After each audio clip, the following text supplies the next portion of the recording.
La leçon 5.6, l'interprétation de graphiques. Exemple 1. Alors ici, c'est une situation qu'on va utiliser, un graphique distance-temps pour le représenter. Alors la situation est, un écureuil part d'un arbre pour se rendre à une remise où il se fait un nid pour l'hiver. Il entre dans la remise et il reste pendant 1 minute. Ensuite, il court pour revenir à l'arbre. Alors ici, ça c'est l'arbre. Puis on voit ici que l'écureuil marche à un rythme constant et ensuite il s'arrête. Mais le temps continue à avancer et après 1 minute, on voit qu'il court pour revenir.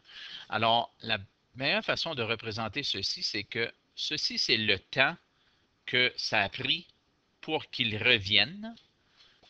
Puis ceci est le temps que ça a pris pour qu'il se rende à l'arbre.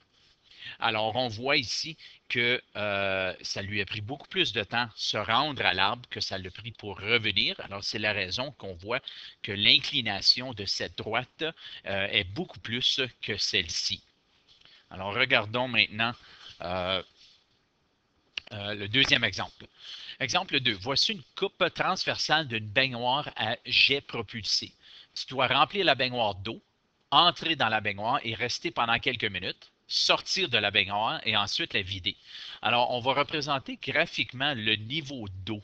Alors, qu'est-ce qui arrive? C'est que la baignoire est vide et on y ajoute de l'eau. Alors, j'ai le graphique un petit peu plus bas. On voit que au début, la baignoire se remplit assez rapidement à un rythme constant, mais ensuite de B à C, la baignoire se remplit un petit peu moins rapidement car elle a beaucoup plus d'endroits à remplir.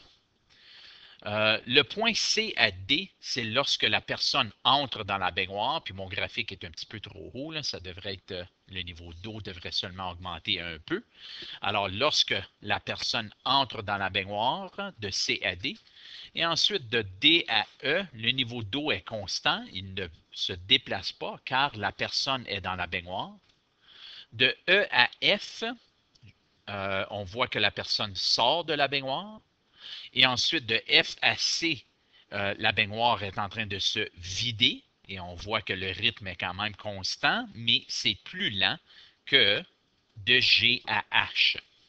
Alors, il y a, l'explication que vous voyez ici, c'est vraiment qu'est-ce que je viens juste de dire. Il y a plein de différents graphiques de distance-temps et d'autres types de situations qu'on peut représenter sans être obligé d'avoir des chiffres sur les axes.